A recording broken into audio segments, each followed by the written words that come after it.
Après des années d'humiliation, elle revient dans l'entreprise comme l'épouse du PDG millionnaire, et son attitude choque tout le monde. Claire Moreau avait 22 ans lorsqu'elle franchit pour la première fois les portes de Delving Technologies, une entreprise de pointe nichée dans un quartier d'affaires moderne de Lyon. Petite silhouette discrète, tenue sobre, cheveux bruns attachés en chignon flou, elle tenait entre ses bras un dossier soigneusement classé contenant son contrat de stage, quelques notes prises pendant ses études et un agenda déjà rempli d'objectifs personnels. C'était son premier jour en tant que stagiaire administrative, et même si elle ne le montrait pas, son cœur battait plus vite que d'habitude. Elle espérait secrètement que ce stage ouvrirait la porte à un avenir qu'elle se rêvait plus stable, plus lumineux. Dès son arrivée, l'atmosphère de l'entreprise lui sembla glaciale. Le hall, tout de verre et d'acier, dégageait une élégance impersonnelle, un peu intimidante.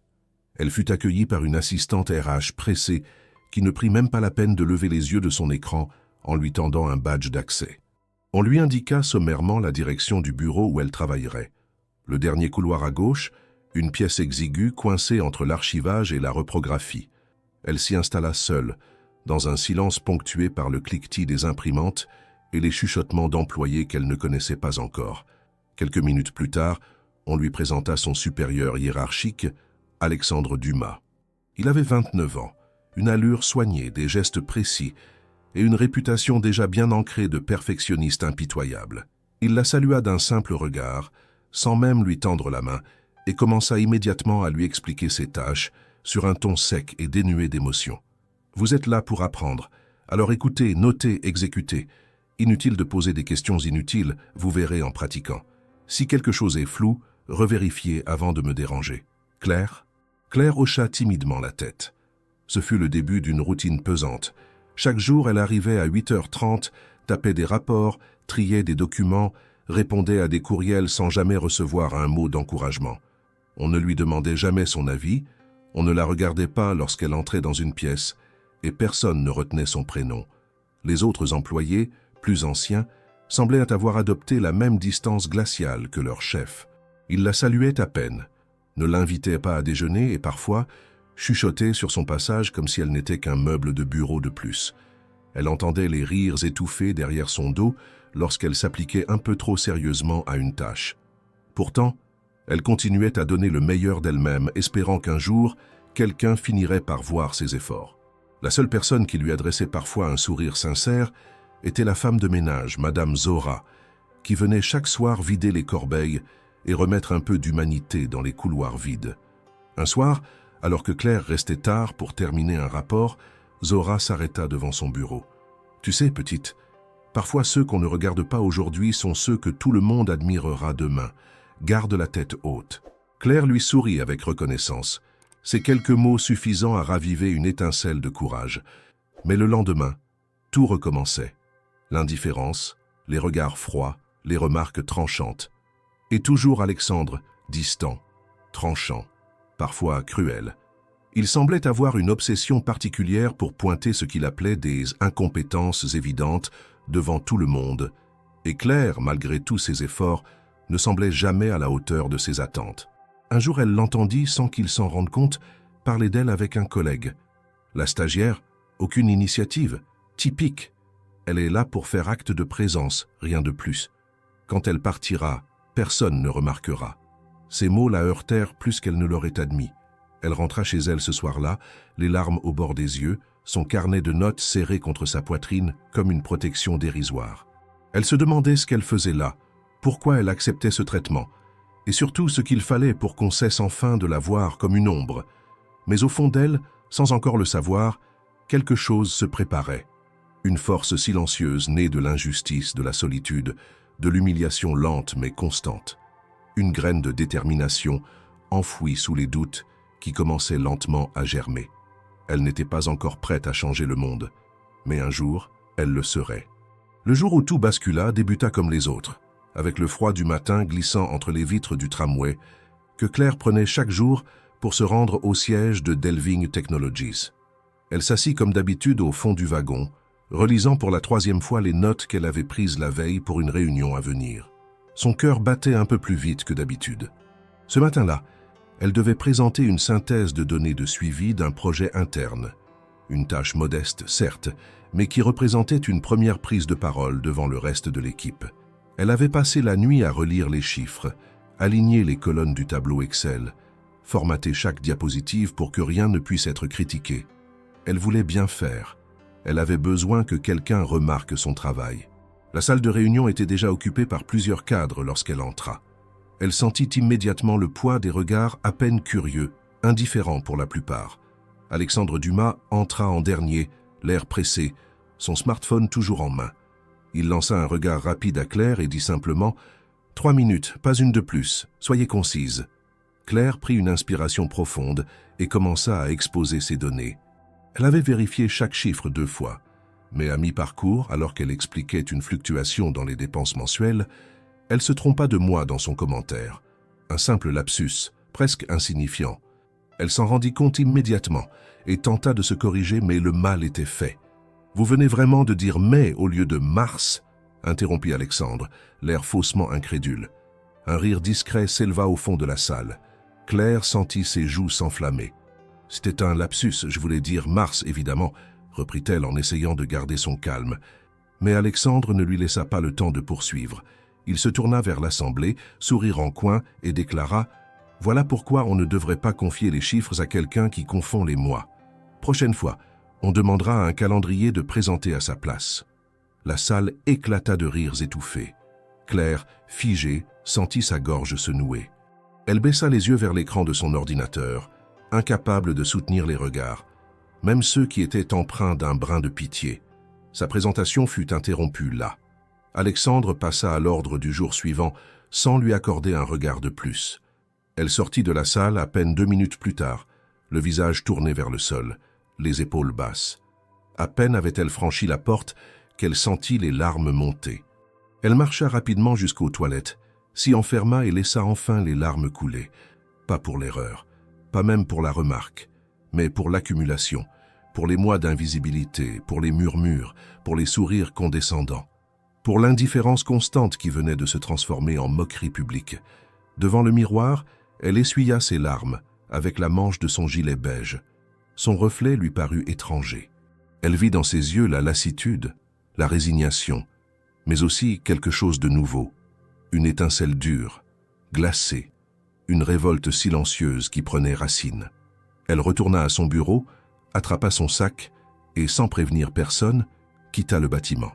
Elle marcha sans but précis dans les rues de Lyon, les passants flous autour d'elle, les sons de la ville noyés dans un bourdonnement intérieur. Ses pas la menèrent jusqu'à un petit square, où elle s'assit sur un banc, le corps vidé de toute énergie. Elle resta là un long moment, les mains jointes, le regard fixe. Puis elle prit son téléphone, composa le numéro de l'assistante RH et, d'une voix calme, annonça sa décision. « Je ne reviendrai pas. Je vous enverrai ma lettre de démission ce soir. » Il n'y eut pas de surprise de l'autre côté du fil, à peine un soupir résigné. La conversation dura moins d'1 minute. Ce soir-là, dans sa petite chambre d'étudiante, Claire imprima sa lettre, la glissa dans une enveloppe et la posa sur le bureau comme un acte symbolique. Mais ce n'était pas une fin, c'était un point de rupture. Elle comprenait maintenant que pour être vue, il ne suffisait pas d'être compétente. Il fallait aussi refuser d'être invisible. Et pour cela, elle devait s'éloigner, s'effacer volontairement pour mieux renaître ailleurs. Elle passa la nuit à chercher des offres dans d'autres villes, d'autres secteurs. Son regard s'attarda sur Paris. Une grande ville, chaotique, mais pleine d'opportunités. Là-bas, elle pourrait repartir de zéro, loin des murs glacés de Delvigne, loin d'Alexandre Dumas, loin de tout ce qui l'avait réduite à une fonction sans visage. Le lendemain, elle prit un billet de train. Départ prévu dans 2 jours. Elle n'avait ni plan précis, ni promesse d'embauche. Seulement une certitude. Jamais plus elle ne laisserait quelqu'un l'éteindre. Le train à destination de Paris partit à 8h45 du matin. Claire, assise près de la fenêtre, regardait le paysage défiler avec un silence intérieur étrange. Elle avait une valise modeste, un sac à dos contenant son ordinateur et quelques documents, et une adresse de colocation temporaire qu'elle avait trouvée la veille au soir sur un forum d'expatriés. Pas d'amis, pas de famille à Paris, pas même une promesse d'emploi. Seulement une volonté farouche de ne plus jamais subir l'humiliation, la négligence et le mépris. En arrivant à la gare de Lyon, elle fut frappée par l'odeur de la ville, différente de celle qu'elle connaissait. Plus intense, plus rapide, presque agressive. Elle se fraya un chemin parmi les voyageurs pressés, sortit sur le trottoir, leva les yeux vers les immeubles imposants et sentit son cœur se serrer. C'était une métropole indifférente, immense, et pourtant en son sein, elle sentait la possibilité d'un avenir neuf. Elle n'était personne ici, et c'était exactement ce qu'il lui fallait pour devenir quelqu'un d'autre. La chambre qu'elle avait louée était minuscule, située au 6e étage sans ascenseur d'un immeuble ancien du 11e arrondissement. Les murs étaient blancs, presque nus, et un petit bureau en bois trônait sous une fenêtre, donnant sur une cour intérieure. Elle s'installa sans bruit, déballa ses affaires avec méthode, accrocha une feuille au mur. Tout reconstruire, sans peur, ce serait sa devise. Le lendemain, elle se leva tôt, enfila une chemise repassée et sortit explorer les quartiers. Elle passa plusieurs heures à déposer des CV dans des start-up, des PME, même des cafés si besoin. Mais c'est au détour d'une ruelle à Bastille qu'elle aperçut une affichette collée à la vitrine d'un espace de coworking. Recherche assistante polyvalente. Start-up en pleine croissance. Motivation, rigueur et curiosité exigées. Elle entra sans hésiter. L'accueil était chaleureux, l'ambiance radicalement différente de celle qu'elle avait connue. On la fit asseoir, on lui offrit un café, et quelques minutes plus tard, elle rencontrait Anaïs Cotin, fondatrice de la start-up spécialisée dans les solutions d'optimisation pour freelance. Anaïs, la trentaine énergique, parla vite, mais avec passion. Claire, malgré le stress, réussit à lui expliquer calmement ses compétences, son parcours et son envie de contribuer à un projet en devenir. 3 jours plus tard, elle recevait un appel. Elle était embauchée. Le changement fut immédiat. Dès la première semaine, on lui confia des responsabilités simples mais réelles. Organisation d'agenda, gestion de courriel, préparation de documents. Chaque tâche était accompagnée de feedback, de remerciements, de sourires. Elle n'était plus une ombre. Elle était une collaboratrice. Et cela changeait tout. Au fil des mois, Claire s'intégra pleinement. Elle proposa des idées pour améliorer la communication interne, mit en place un système de suivi des objectifs, apprit à utiliser des outils de gestion de projet. Anaïs remarqua sa rigueur et son sens de l'initiative. Elle l'encouragea à suivre des formations en ligne. Claire choisit des modules en gestion d'entreprise, en stratégie d'innovation, en développement de leadership. Elle étudiait le soir, appliquait le jour. Peu à peu, elle cessa de douter de ses compétences. Sa voix, autrefois hésitante, se fit plus assurée lors des réunions. Elle apprit à défendre ses idées sans peur de l'ironie ou de la condescendance. Chaque succès, même minime, renforçait sa confiance. Elle ne se voyait plus comme une simple exécutante, mais comme une future actrice du changement. Lorsqu'une filiale du projet se lança à Marseille, Claire proposa spontanément d'en coordonner le démarrage. Anaïs accepta. Elle passa 2 semaines dans la cité phocéenne, géra les prestataires, fit les recrutements initiaux, mit en place l'espace de travail. Ce fut un défi, mais elle le releva avec une précision qui impressionna même les investisseurs du projet. C'est au retour de cette mission, dans un train Marseille-Paris, que son destin s'apprêta à croiser celui d'un homme qui allait bouleverser le cours de sa vie. Mais à ce moment précis, elle ne pensait encore qu'à une chose, continuer à bâtir. Bâtir, non pas pour prouver quelque chose à ceux qui l'avaient méprisée, mais pour se prouver à elle-même que le respect, la reconnaissance et l'autonomie se conquièrent un pas après l'autre, avec constance et courage.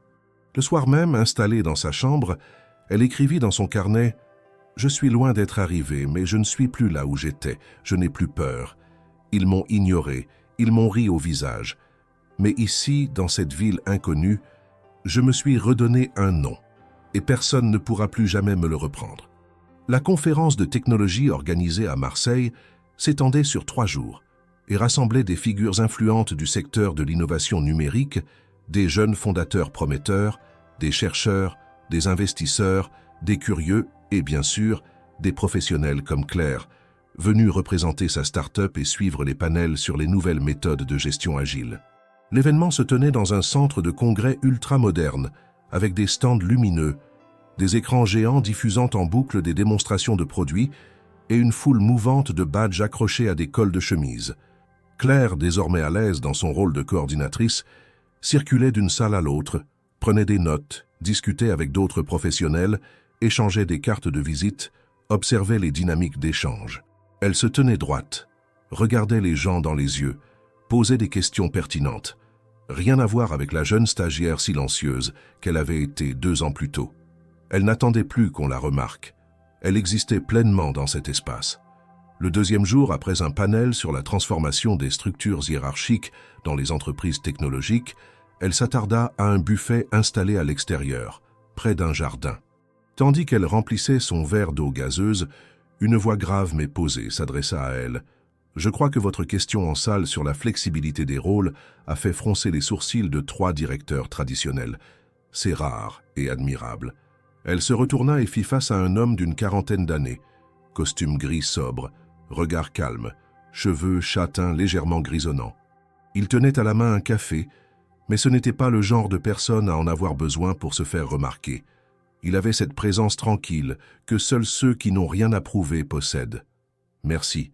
Ce n'était pas pour provoquer, juste pour faire avancer la discussion, » répondit-elle avec un sourire réservé. « Je sais, mais il faut du courage pour poser des questions qui dérangent, surtout dans une salle pleine de décideurs.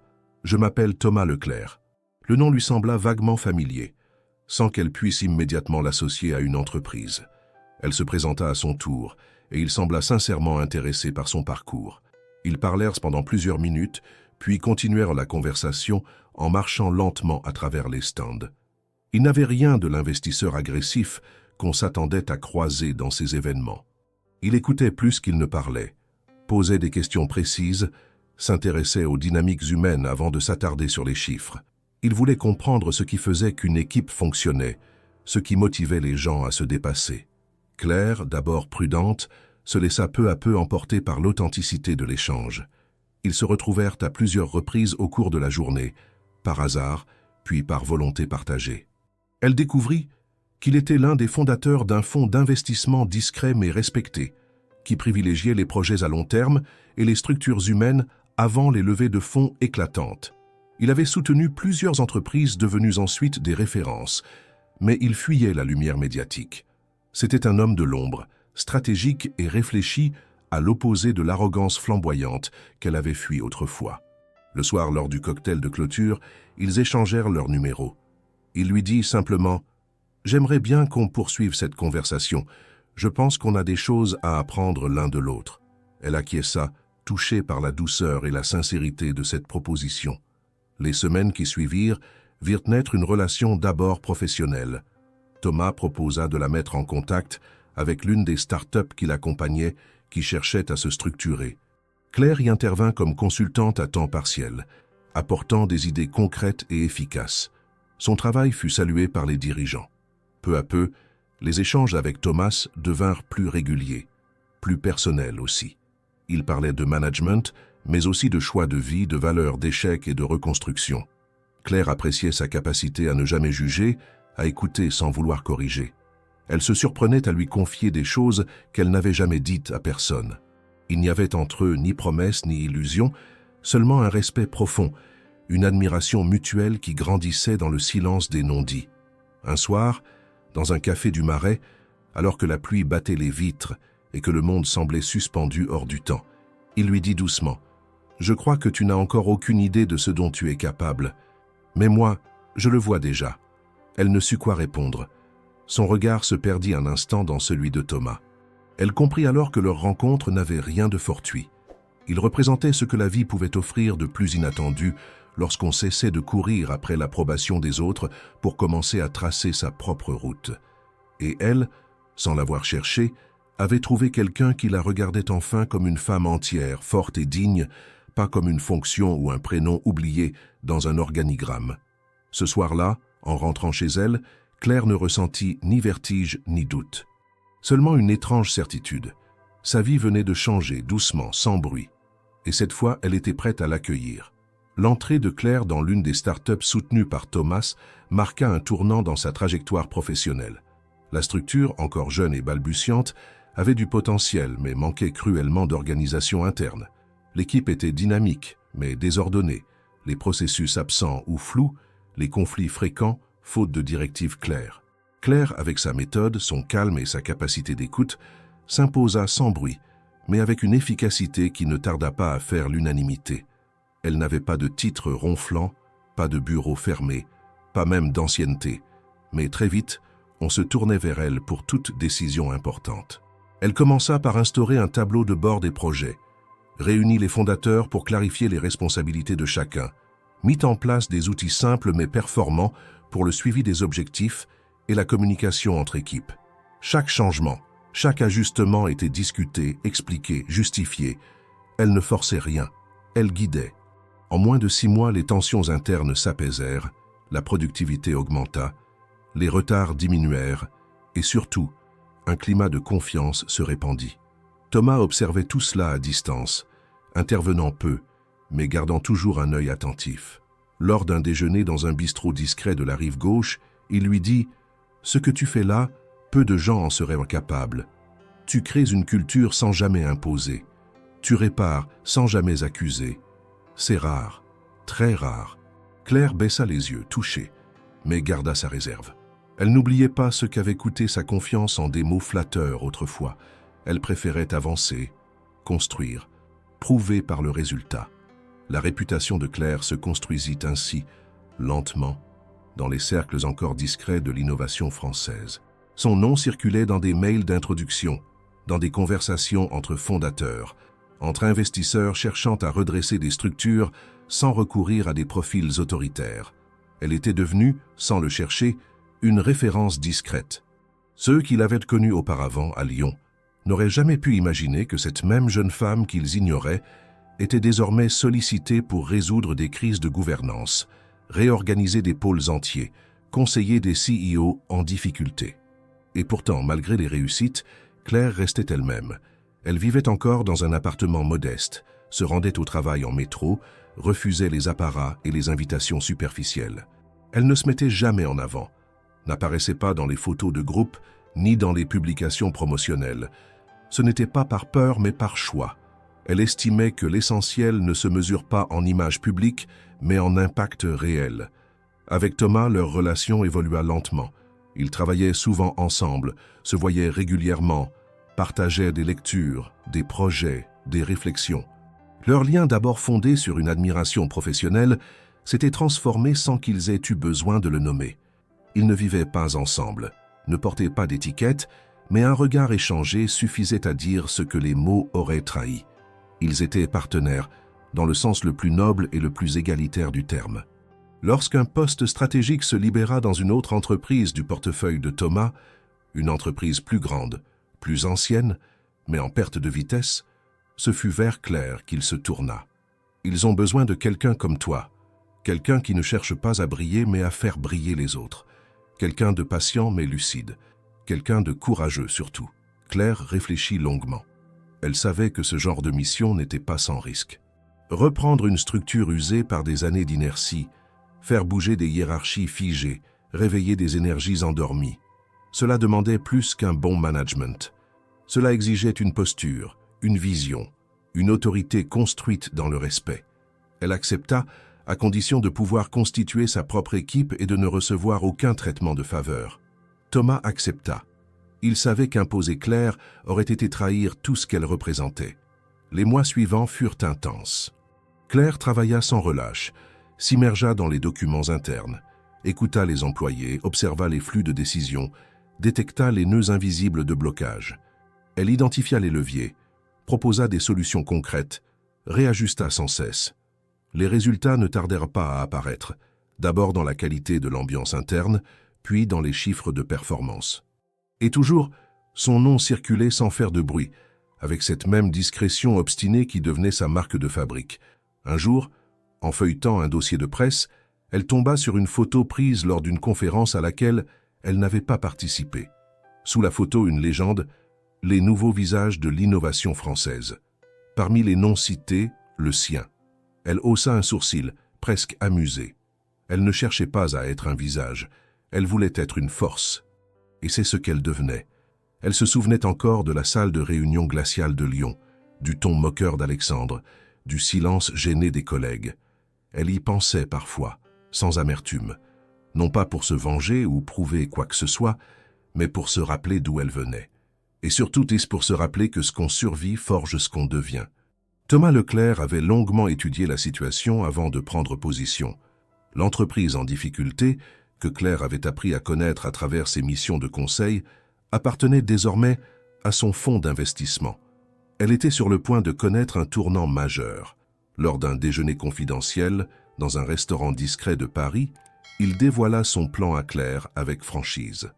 Il lui expliqua qu'il avait acquis une participation significative, la plus grande depuis ses débuts, dans cette structure traditionnelle rongée par la bureaucratie, l'absence de vision et la perte d'envergure sur le marché.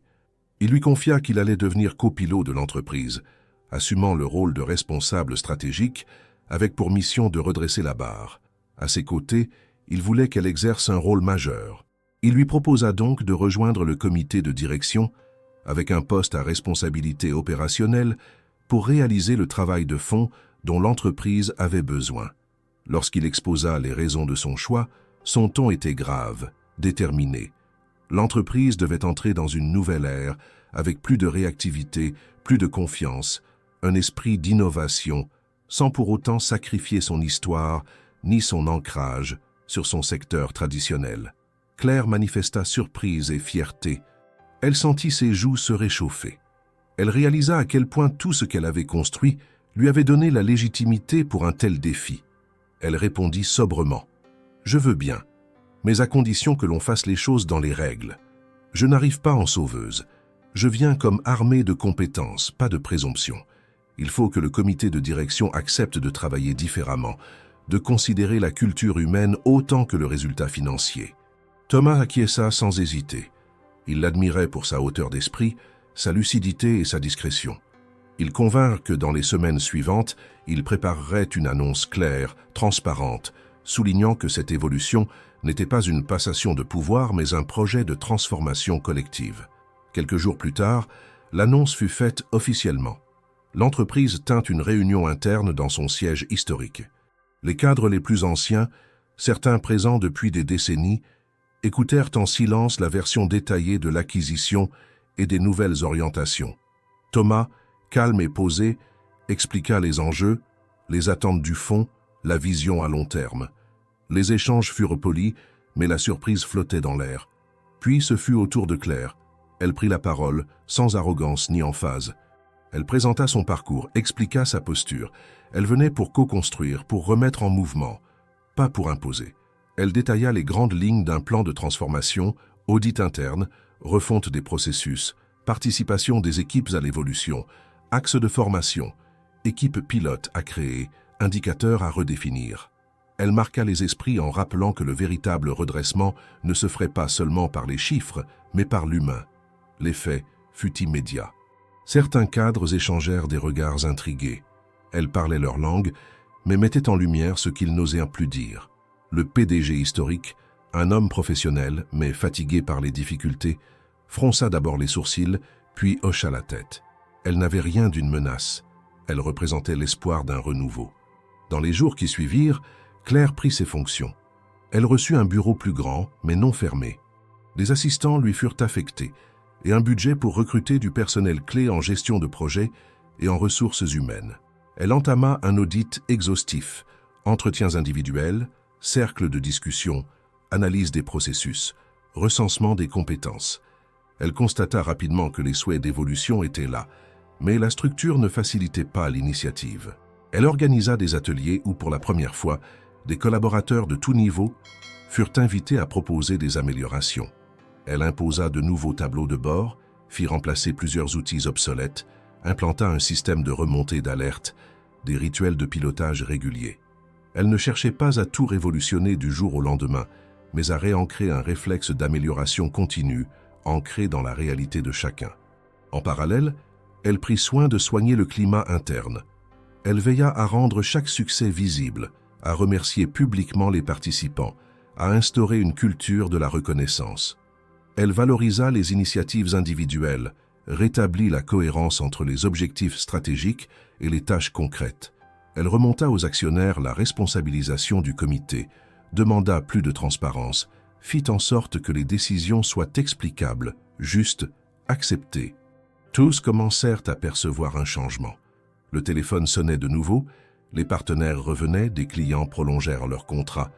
Les équipes reprenaient confiance. Les chiffres suivaient le mouvement. Et au-dessus de tout, l'image de l'entreprise, perçue comme figée, reprenait un peu de modernité. Mais le plus fort ne fut peut-être pas les résultats financiers. Ce fut ce que Claire entendit un matin, dans la bouche d'un ancien cadre venu s'excuser. « J'ai cru qu'on se noyait. Aujourd'hui, on sent que quelqu'un nous regarde. Nous. » Elle sut, en ces mots, qu'elle avait atteint l'essentiel. L'annonce officielle de l'arrivée de Claire au sein de la direction opérationnelle ne tarda pas à créer des remous internes. Certains employés, en découvrant son nom, eurent une brève hésitation. Pour la plupart, il s'agissait d'un nom sans résonance particulière, mais pour quelques anciens, surtout ceux du pôle administratif de la maison mère à Lyon, un malaise discret s'installa. Le nom Moreau évoquait quelque chose d'enfoui, un souvenir confus. Ce n'est que quelques jours plus tard, lorsque Claire franchit à nouveau les portes du siège lyonnais, cette fois vêtue d'un tailleur gris, perle impeccable, l'allure assurée et le regard ferme, que la mémoire collective fut rattrapée par le choc du présent. Dans le hall d'entrée, rien n'avait changé depuis toutes ces années. Le sol en marbre, le grand logo lumineux au mur, les mêmes fauteuils noirs, la même réceptionniste, plus âgée, mais toujours aussi mécanique dans ses salutations. Claire, pourtant, n'était plus la même. Elle ne baissa pas les yeux en saluant, ne trembla pas en traversant le couloir menant au bureau de direction. Elle avança d'un pas lent, précis, chaque mouvement mesuré, chaque regard calculé, consciente que cette scène n'avait rien d'ordinaire. L'anonymat avait disparu. Elle n'était plus l'ombre ignorée dans un coin de l'open space. Elle était désormais une dirigeante, attendue, redoutée même. Ce fut dans l'ascenseur au 6e étage qu'elle croisa pour la première fois Alexandre Dumas. Il entra en consultant son téléphone, leva à peine les yeux avant de s'arrêter net. Ses doigts restèrent suspendus au-dessus de l'écran. Il la fixa un court instant, le regard chargé d'un mélange d'incrédulité et de confusion. Claire, sans lui adresser un sourire, soutint son regard calmement. Aucun mot ne fut échangé. L'ascenseur s'éleva dans un silence glacé. Arrivés à l'étage de direction, ils sortirent l'un après l'autre. Lui, visiblement déstabilisé. Elle, parfaitement sereine. Ce jour-là, une réunion du comité exécutif était prévue pour la présentation des nouveaux axes stratégiques de transformation. Claire y assista en tant que membre à part entière, assise à la table centrale, juste à la droite de Thomas, officiellement nommé président du groupe. L'assemblée, composée des responsables de département, de quelques membres historiques et de consultants externes, écouta attentivement le discours introductif. Lorsque Claire fut invitée à prendre la parole, elle déroula un exposé limpide, ferme mais respectueux sur les priorités des 6 prochains mois. Elle parla de simplification des circuits de décision, de revalorisation des compétences internes, d'analyse des postes obsolètes et surtout d'une politique de transparence radicale envers les collaborateurs. Aucun ressentiment ne transparaissait dans sa voix. Aucun mot n'était personnel. Et pourtant, tout en elle rappelait à ceux qui l'avaient reconnue qu'elle était bien la même Claire. Seulement, elle avait grandi, s'était construite. Et aujourd'hui, c'était elle qui posait les lignes. Dans les jours suivants, des rumeurs commencèrent à circuler. L'identité de Claire éveilla les mémoires. On chuchotait dans les couloirs, on consultait d'anciens dossiers, on tentait de vérifier d'où elle venait. Ce fut un assistant administratif qui mit les mots exacts sur la révélation. C'est elle, la stagiaire, celle qu'Alexandre avait humiliée en réunion il y a une décennie. Et cette phrase, prononcée presque à voix basse, se répandit comme une traînée de poudre. Alexandre, de son côté, tentait de conserver sa posture.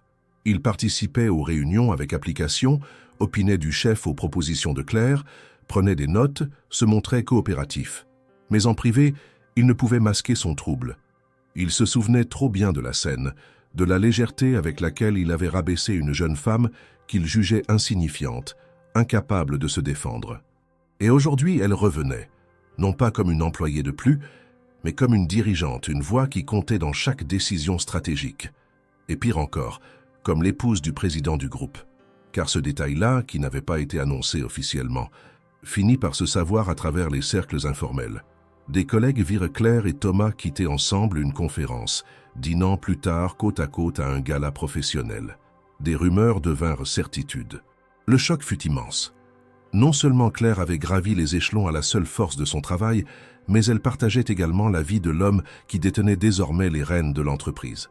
Loin de tirer profit de cette situation, Claire maintenait une stricte séparation entre sa vie professionnelle et privée. Elle n'évoquait jamais sa relation avec Thomas en réunion. Elle signait chaque document de son nom de jeune fille. Elle refusait toute forme de privilège ou traitement de faveur. Et cela, paradoxalement, renforçait son autorité. Elle n'était pas perçue comme la femme de, mais comme une stratège à part entière, compétente, équitable, visionnaire.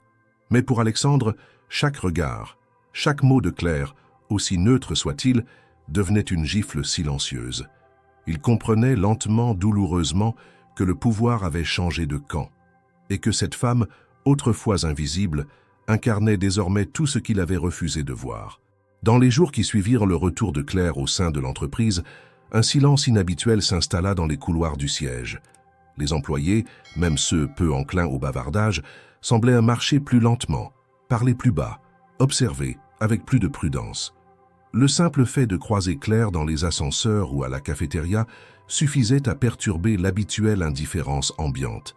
Sa présence, élégante et discrète, imposait un respect que personne n'osait contester.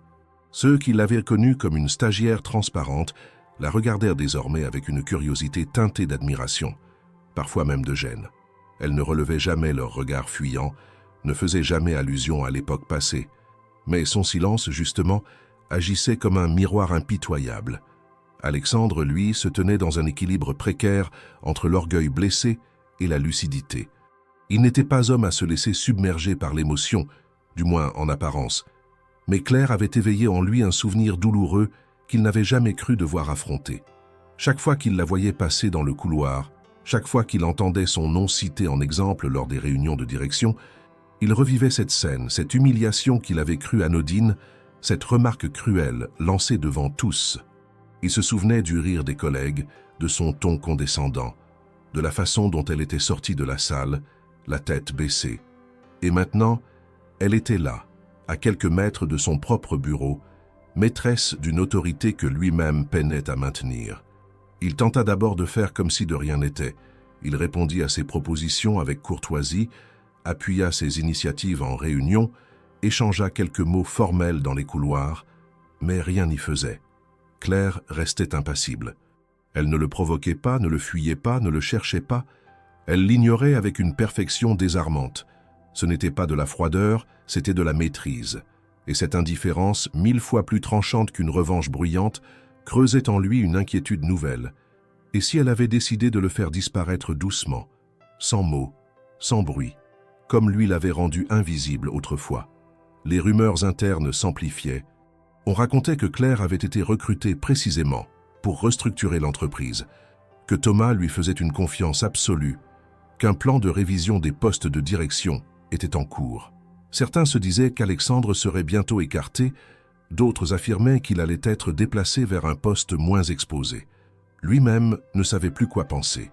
Le moindre retard à une réunion, la moindre remarque de Claire sur un tableau mal rempli suffisait à le faire douter. Il en venait à analyser chaque interaction, à redouter chaque convocation. Un matin, en passant devant la salle de réunion, il surprit une conversation entre deux responsables de département. L'un disait « Elle n'a même pas eu besoin de hausser la voix. Elle a simplement posé une question et tout le monde s'est aligné. C'est fou cette façon qu'elle a de nous faire réfléchir sans rien imposer. » Alexandre s'arrêta net. Il comprit que quelque chose d'essentiel avait changé. Il n'était plus au centre. Il n'était plus la référence. C'était clair désormais que les autres regardaient pour trouver une direction, une méthode, une vision. Ce jour-là, il retourna dans son bureau et relut sans savoir pourquoi les anciens comptes rendus de réunions internes. Il y trouva les traces de ses anciennes interventions, ses remarques sèches, ses directives autoritaires. Il tomba même sur un rapport où Claire, alors stagiaire, avait proposé un petit ajustement de planning qu'il avait annoté d'un trait rouge et de la mention « sans intérêt ». Il resta longtemps à regarder cette phrase, incapable de détourner les yeux. Pendant ce temps, Claire poursuivait son travail sans faillir. Elle multipliait les rencontres avec les équipes, proposait des changements progressifs mais décisifs. Elle ne cherchait pas à évincer qui que ce soit, mais à rétablir l'équilibre entre compétence et influence. Elle identifiait les talents silencieux, écoutait les plus discrets, redonnait leur place à ceux qui avaient été mis à l'écart. Elle ne prononçait jamais le nom d'Alexandre hors contexte. Elle agissait comme s'il était un cadre parmi d'autres, ni plus ni moins. Et c'est précisément cela qui pesait sur lui. Un soir, alors que la plupart des bureaux étaient déjà vides, Alexandre frappa à la porte vitrée du bureau de Claire. Elle leva les yeux de son ordinateur, le regard neutre. Il entra lentement, s'assit sans y avoir été invité, cherchant ses mots. Il parla du passé, de ses erreurs, de sa façon d'agir qu'il considérait aujourd'hui comme inacceptable. Il tenta de lui dire qu'il avait changé, qu'il avait compris. Elle ne l'interrompit pas. Elle l'écouta jusqu'au bout, les mains croisées devant elle. Lorsqu'il eut terminé, elle le remercia simplement pour ses mots, puis retourna à son écran, indiquant d'un ton poli mais ferme qu'elle avait encore du travail. Ce soir-là, Alexandre comprit que ce n'était pas le pardon qu'il devait attendre, ni même une réponse. Ce qu'il avait perdu, c'était l'ascendant, le pouvoir qu'il croyait éternel. Et face à lui, se tenait une femme qui n'avait plus rien à prouver. Elle n'était ni en quête de revanche, ni animée par le ressentiment. Elle était au-dessus. C'était cela le véritable poids du passé, la certitude que l'on ne peut jamais effacer ce que l'on a fait. On peut seulement espérer que ceux que l'on a écrasés ne choisiront pas à leur tour de nous piétiner. Claire, elle, avait choisi de reconstruire, mais jamais d'oublier. Le processus de transformation initié par Claire entra, au fil des semaines, dans une nouvelle phase. Après l'audit organisationnel, les révisions de méthode et la remise à plat des dynamiques d'équipe, vint le moment d'aborder ce que tout le monde redoutait, la restructuration. Ce mot, dans l'esprit des employés, réveillait des souvenirs amers de licenciements passés, de décisions brutales prises par des dirigeants lointains et déconnectés. Mais avec Claire, rien ne fut imposé de manière violente ni précipitée. Elle choisit une méthode progressive, structurée, fondée sur l'évaluation objective des compétences, la transparence des critères et l'inclusion des collaborateurs dans les choix stratégiques. Elle convoqua chaque manager, un à un, pour des entretiens confidentiels. Elle les écouta parler de leurs équipes, des forces et des faiblesses de leurs collaborateurs, des doublons, des carences et des potentiels inexploités.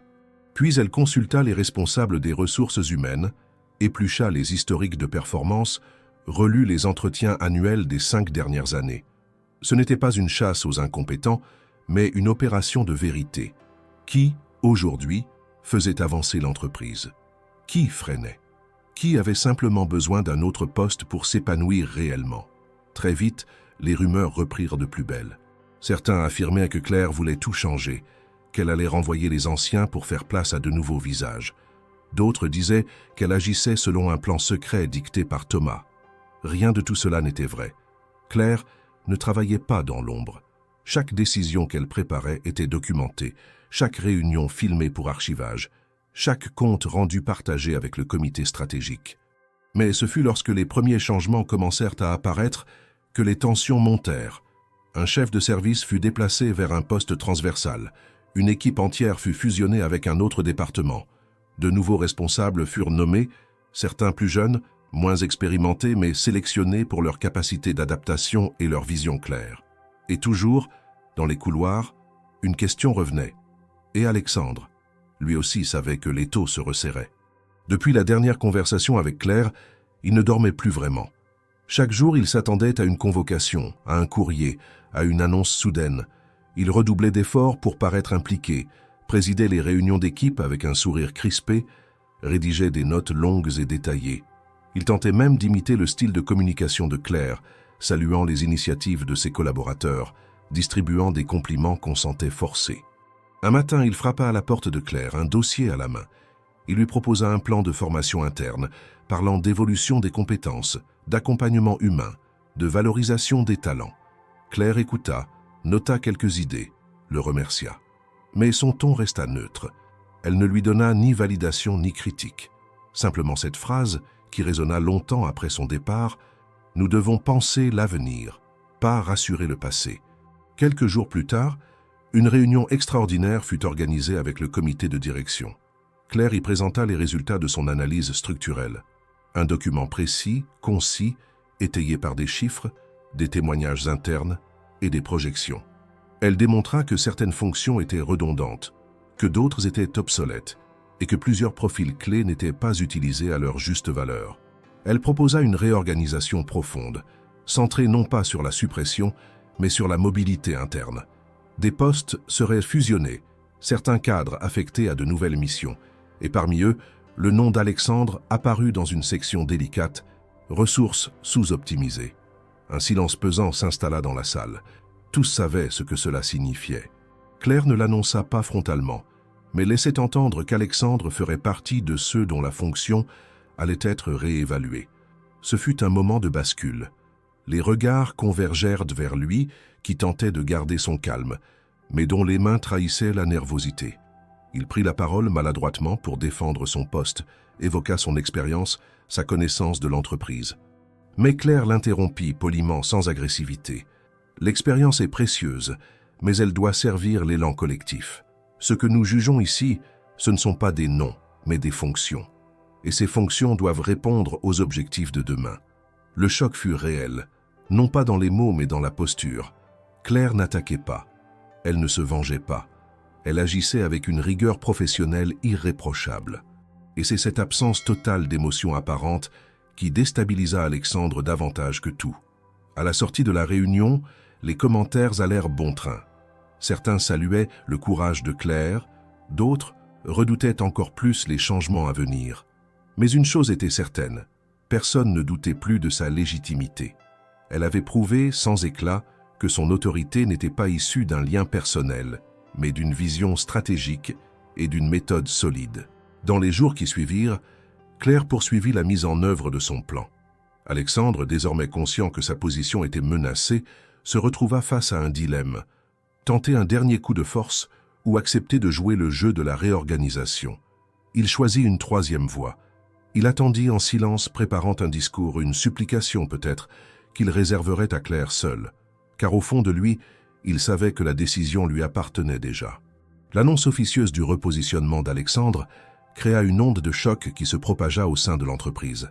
Chacun savait que la restructuration allait affecter plusieurs figures historiques, mais peu imaginaient que celui qui avait pendant des années incarné l'autorité incontestée serait ainsi déplacé dans l'organigramme. Dans les jours qui suivirent la réunion, les couloirs bruissèrent de murmures étouffés, de spéculations et de regards fuyants. Les employés s'échangeaient des impressions à demi-mot, incertains de ce qui se jouait vraiment, mais conscients qu'un équilibre ancien était en train de s'effondrer. Alexandre, pour sa part, oscillait entre un sursaut de fierté et une résignation amère. Il n'avait jamais été confronté à une remise en question aussi directe. Sa posture, autrefois confiante, s'était affaissée. Son sourire, autrefois dominateur, n'était plus qu'un masque crispé. Il sentait la défiance monter autour de lui, non pas ouvertement, mais dans les détails, les réunions qu'on ne l'invitait plus à présider, les projets qu'on lui retirait, les collaborateurs qui le contournaient pour aller directement vers Claire ou ses relais. C'était un effritement lent, méthodique, implacable. Un matin, alors que l'atmosphère dans les bureaux semblait plus lourde que d'ordinaire, Alexandre demanda à Claire une entrevue. Il entra dans son bureau sans frapper, comme il avait toujours fait autrefois. Elle releva la tête de ses dossiers, le regard neutre, et l'invita à s'asseoir. Il s'exécuta, tendu, mais tenta de garder une posture assurée.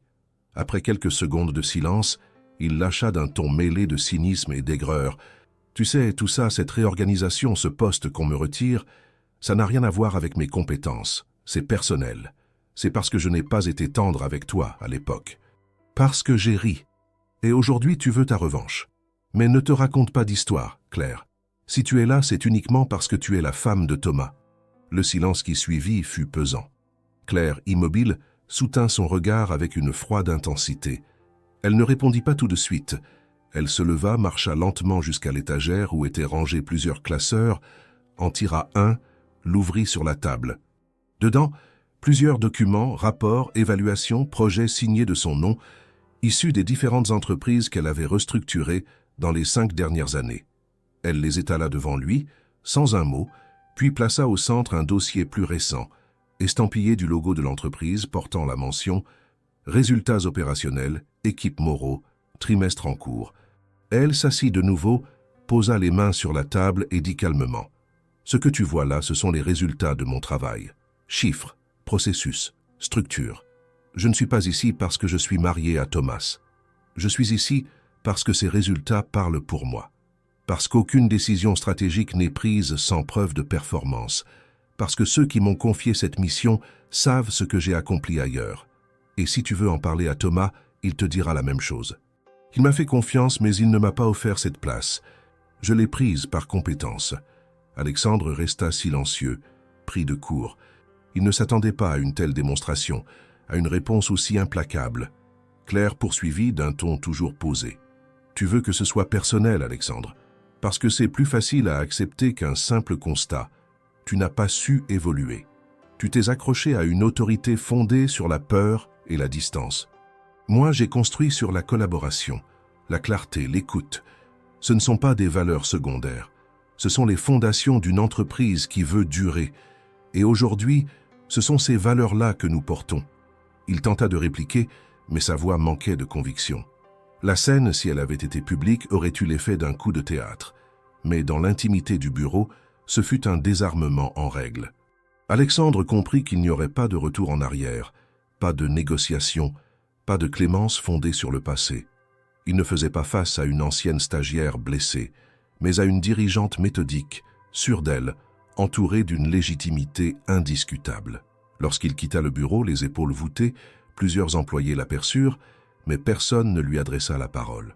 L'information, bien que non officielle, se répandit rapidement. Et avec elle, une forme de respect nouveau pour Claire s'installa solidement. Elle venait de franchir un seuil que peu atteignent dans leur carrière, celui de l'autorité incontestée, fondée non sur le pouvoir hiérarchique, mais sur la maîtrise, la constance et la cohérence. Le comité stratégique, informé de l'échange, confirma son soutien à Claire. Elle avait géré la situation avec une élégance professionnelle rare, évitant toute forme de confrontation publique, protégeant même la dignité d'Alexandre malgré ses propos. Ce fut ce détail, cette retenue, qui renforça encore plus sa place au sommet. Ce soir-là, en quittant l'entreprise, Claire marcha lentement dans la rue, encore animée par les derniers travailleurs pressés. Elle ne souriait pas, elle ne jubilait pas. Elle pensait simplement à tout ce chemin parcouru, à chaque pas silencieux, à chaque matin où elle avait douté. Elle pensait à la jeune femme qui avait fui en larmes une salle de réunion il y a tant d'années, et à celle qu'elle était devenue aujourd'hui. Et pour la première fois depuis longtemps, elle se sentit pleinement à sa place. La tension dans les étages supérieurs de l'entreprise n'avait jamais été aussi palpable. L'affrontement feutré entre Claire et Alexandre, bien que limité à un bureau fermé, avait laissé des traces profondes. Le personnel, informé par des murmures et des demi-vérités, avait compris qu'un tournant définitif avait été pris. Claire avait non seulement consolidé son autorité, mais démontré une capacité de gestion que même les plus sceptiques ne pouvaient plus contester. Et Alexandre, autrefois intouchable, semblait désormais flotter dans un entre-deux, en attente d'un sort qu'il pressentait mais ne pouvait contrôler. Les jours suivants furent étrangement calmes. Claire poursuivait son travail avec la même rigueur. Elle continuait à rencontrer les équipes, à affiner les axes du plan de transformation, à valider les propositions de réaffectation. Son attitude ne changea pas. Aucune allusion ne fut faite à sa confrontation avec Alexandre. Pour elle, l'entreprise n'était pas un champ de bataille, mais un organisme à soigner. Et à ce titre, les querelles personnelles n'avaient pas leur place. Mais Alexandre, de son côté, ne trouvait pas le repos. Les nuits devenaient plus courtes, les journées plus longues. Chaque dossier qu'il traitait semblait empli d'un vide qu'il ne parvenait plus à masquer. Il voyait les regards changer. Les collaborateurs ne le défiaient pas, mais ne le suivaient plus avec la même docilité. L'autorité qu'il exerçait n'était plus naturelle. Elle était tolérée comme une relique d'un temps révolu. Ce fut dans ce climat de solitude croissante qu'il prit une décision qu'il n'aurait jamais envisagée auparavant. Demander une nouvelle entrevue à Claire. Elle accepta, comme toujours, avec la même neutralité. Il entra dans son bureau, cette fois plus lentement, presque en hésitant. Il s'assit, les mains jointes, le regard baissé. Elle attendit, silencieuse, qu'il s'exprime. Ce qu'il dit ne fut ni une défense ni une attaque. Ce fut une requête, voilée, maladroite mais sincère. « Claire, je sais que tout ce que j'ai fait ou dit il y a des années ne peut pas être effacé. Je ne suis pas là pour me justifier. Je sais aussi que les décisions que tu prends aujourd'hui sont justes. C'est évident. Et, si je suis honnête, je ne peux pas dire que je ne m'y attendais pas. Mais je suis ici depuis longtemps. Je connais cette maison, ses hommes, ses failles. Peut-être que je pourrais encore être utile. D'une autre manière, je ne cherche pas à garder un titre. Je veux juste rester utile, trouver ma place. Je ne veux pas être un poids. Claire écouta sans interrompre. Sa posture n'avait pas changé. Elle observait cet homme qu'elle avait autrefois craint, méprisé, puis dépassé. Et maintenant, il était là, vulnérable, nu, sans ses armes, cherchant un dernier refuge dans le langage de l'humilité. Elle ne ressentit ni triomphe, ni satisfaction. Ce qu'elle vit à cet instant, c'était un homme que le temps avait fini par atteindre. Pas l'ennemi d'hier, mais un professionnel désorienté, perdu dans un monde qui avait changé plus vite que lui. Elle lui répondit avec la même clarté que toujours. « Je ne suis pas là pour punir qui que ce soit, Alexandre. Je n'ai jamais été animé par l'idée de t'éloigner, seulement par celle de remettre cette entreprise en mouvement. Et ce mouvement implique des changements profonds. Ce n'est pas contre toi, c'est pour l'avenir de cette structure. Si tu veux faire partie de cet avenir, il faut accepter une autre posture. Une posture d'accompagnant, pas de commandant. Tu as de l'expérience, c'est vrai, mais tu dois la mettre au service d'une nouvelle dynamique. Ce sera à toi de prouver que tu peux encore être un moteur, même silencieux. » Il acquiesça lentement, incapable de trouver les mots justes. Cette fois, il ne sortit pas avec fierté. Il sortit avec un poids en moins. Non pas parce qu'il avait été sauvé, mais parce qu'il avait été entendu. Les jours suivants, cette scène, bien que restée privée, eut un écho. Les équipes sentirent un apaisement.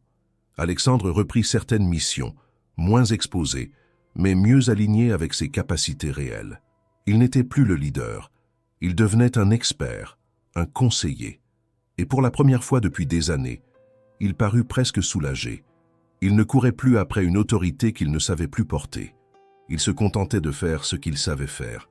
Bien simplement, avec modestie. Quant à Claire, elle sentit un frémissement dans les couloirs, une forme de bascule douce. Elle n'était plus seulement respectée. Elle était désormais la figure vers laquelle tout le monde se tournait quand les choses devenaient complexes.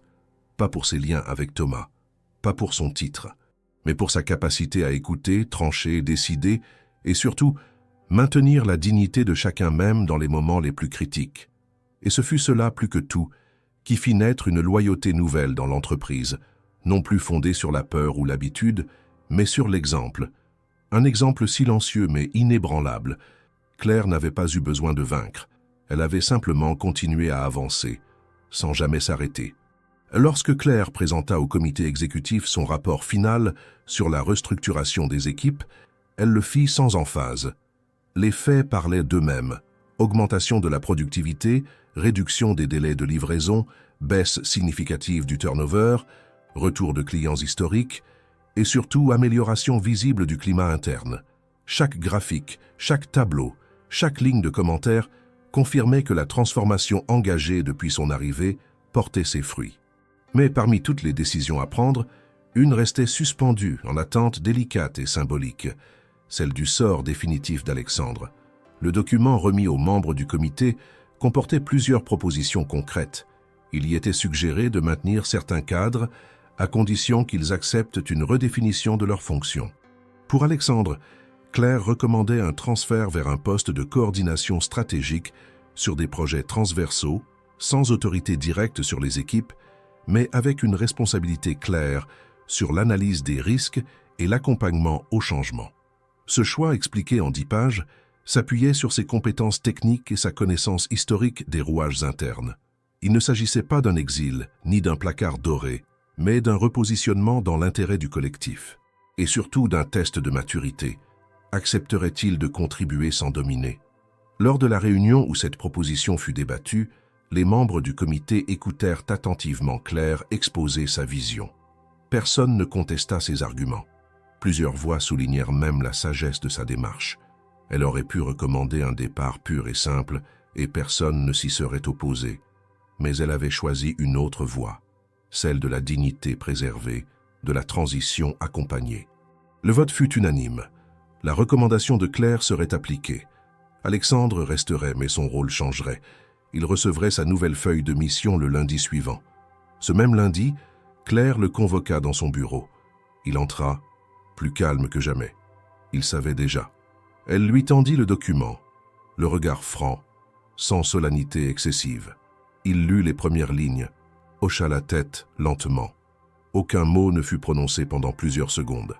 Puis, d'une voix posée, il dit « Je m'y attendais, mais je dois reconnaître que je pensais que tu choisirais une autre issue. J'ai choisi celle qui préserve ce qu'il reste de juste, répondit-elle. Tu connais cette entreprise, tu peux encore lui apporter, mais autrement. Il acquiesça de nouveau puis signa le document sans hésiter. Ce geste, en apparence banal, marqua la fin d'un cycle. Ce n'était plus un affrontement, ni une défaite. C'était un passage presque pacifique d'une ère à une autre. Dans les jours qui suivirent, les effets de cette décision se firent sentir à tous les niveaux. Alexandre, affecté à son nouveau rôle, se concentra sur des analyses complexes qu'il maîtrisait parfaitement. Il ne cherchait plus à impressionner ni à dominer. Il travaillait en silence, en collaboration avec des équipes qu'il n'avait jamais prises au sérieux auparavant. Son regard sur l'entreprise changeait. Et avec ce regard, peut-être, sa manière d'exister en son sein. Quant à Claire, elle vit le climat interne se stabiliser. La peur s'était dissipée. La confiance peu à peu s'installait. Les équipes, rassurées par la cohérence des décisions prises, se montraient plus engagées, plus créatives. On venait lui parler non pas pour se justifier, mais pour proposer. L'entreprise vibrait de nouveau, les couloirs bruissaient de projets. Les réunions n'étaient plus des affrontements, mais des espaces de réflexion collective. Même les plus sceptiques admettaient que quelque chose avait changé. Un matin, lors d'une réunion de suivi trimestriel avec Thomas et le comité d'investisseurs, Claire présenta les résultats avec la même sobriété qu'à son habitude.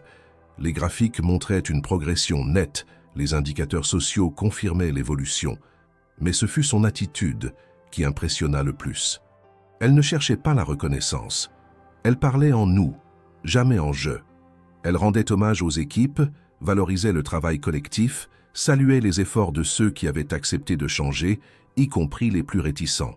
À la fin de la réunion, Thomas la rejoignit brièvement dans son bureau. Il ne dit rien. Il posa simplement une main sur son épaule. Elle le regarda un instant, puis replongea dans ses dossiers. Leur complicité était faite de silence, d'action, d'une confiance tissée sans besoin d'en faire étalage. Ce même soir, alors qu'elle quittait les bureaux, elle croisa Alexandre dans le hall. Ils échangèrent un regard. Il s'arrêta, fit un pas vers elle. Elle se figea légèrement attentive. Il dit simplement « Merci de ne pas m'avoir écrasé ». Elle répondit sans détour « Je ne suis pas venu pour écraser, seulement pour construire ». Ils se quittèrent là, sans promesse ni regret, mais avec une reconnaissance implicite, étrange, presque digne. Claire savait que cette décision n'avait pas été comprise par tous. Certains auraient préféré une sanction claire, une revanche symbolique. Mais elle n'avait jamais voulu cela. Ce qu'elle voulait, c'était montrer une autre voie, celle du leadership sans humiliation, de la rigueur sans brutalité, de la justice sans vengeance. Et ce fut ce choix, cette décision finale, qui fit d'elle bien plus qu'une dirigeante. Elle devenait peu à peu une référence, une boussole dans un monde de plus en plus incertain, non pas pour ce qu'elle avait accompli, mais pour la manière dont elle l'avait accompli, sans bruit, sans haine, sans jamais oublier qui elle avait été. Le printemps était revenu à Lyon, apportant avec lui une lumière douce qui baignait les façades grises du siège rénové de l'entreprise. Une année entière s'était écoulée depuis le retour de Claire. 12 mois durant lesquels chaque étage, chaque service, chaque équipe avait connu une transformation en profondeur. Ce n'était plus seulement l'entreprise qui avait changé, mais la manière dont les gens s'y mouvaient, parlaient, collaboraient. Un souffle nouveau circulait, invisible mais omniprésent. Et au cœur de cette mutation, il y avait elle, Claire Moreau.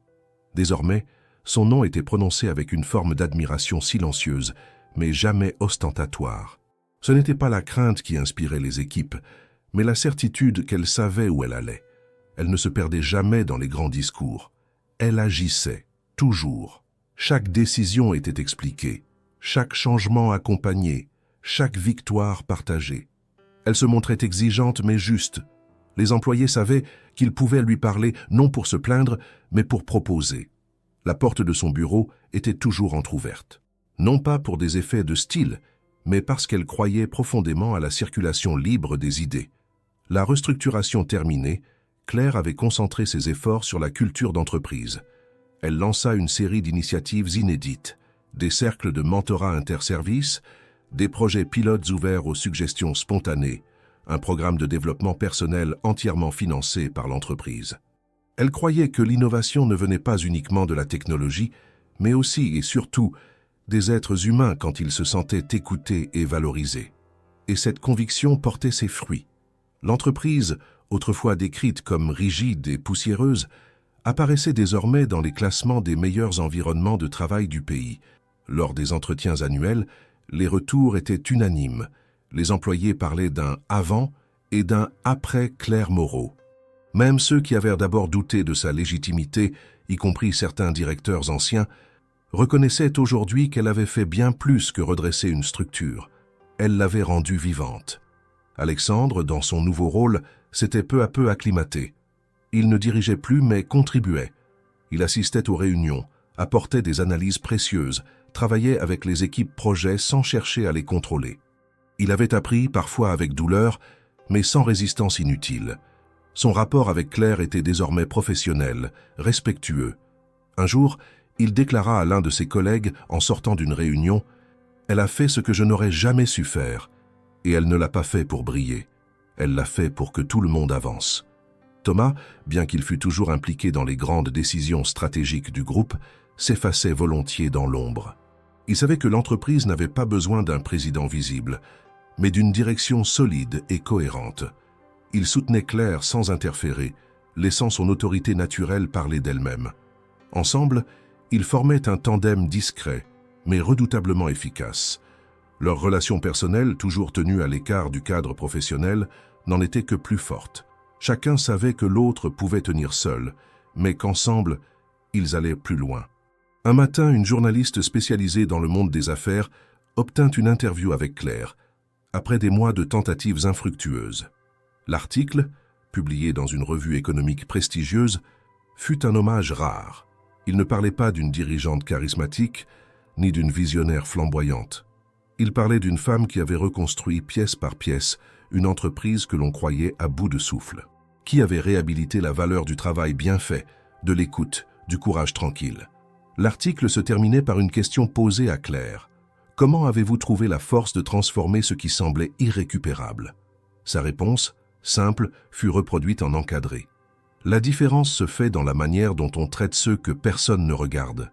Cette phrase fit le tour des réseaux professionnels. Elle fut reprise, commentée, affichée dans les bureaux. Mais Claire, fidèle à elle-même, ne changea rien à ses habitudes. Elle ne donna pas d'autres interviews. Elle continua à arriver tôt, à travailler avec la même intensité, à écouter, corriger, encourager.